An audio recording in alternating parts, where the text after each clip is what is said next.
ऐसी चीजें जिनमें कैल्शियम ज्यादा हो, जैसे दूध से बनी चीजें, और उसके अलावा कलेजी का ज्यादा इस्तेमाल करवाएं उनको। पालक, मेथी जिनमें आयरन की मकदार ज्यादा है, तो सैलड वगैरह का इस्तेमाल।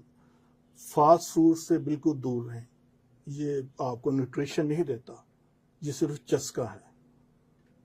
बिल्कुल ऐसा ही है। हाँ, तो वजूहात में मैंने देखा है कि ऐसे लोग जिनके वालदैन, वालद, वालदा, दादा दादी, नाना नानी में से किसी का कद छोटा है, तो उनके असरात बच्चों में अक्सर देखने में आते हैं। जब हमारे पास मरीज आता है तो हम हिस्ट्री लेते हैं कि किसी का कद छोटा तो नहीं, बहन भाई का। ये असरात भी बाज़ दफा कद छोटा रहने में होते हैं, और इसके लिए हमने ऐसी मेडिसिन देखी हैं जो वाकई विरासत के असरात को खत्म करती है। और वो मैं आपको याद होगा कि मैं बतौर होम्योपैथिक भी प्रैक्टिस करता हूँ, हर्बलिस्ट भी।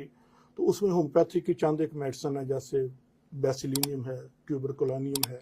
इस तरह कुछ रिसोर्स हैं जो हम इस्तेमाल करवाते हैं, और उससे विरासत के असरात हमने देखा है कि वो ऐसा ऐसा मुकम्मल ख़त्म नहीं होते, लेकिन वो जो रुकावट बन रहे होते हैं कद के रुकने में, वो ठीक हो जाती हैं। काफ़ी हद तक उसमें आपको रिजल्ट्स मिलते हैं।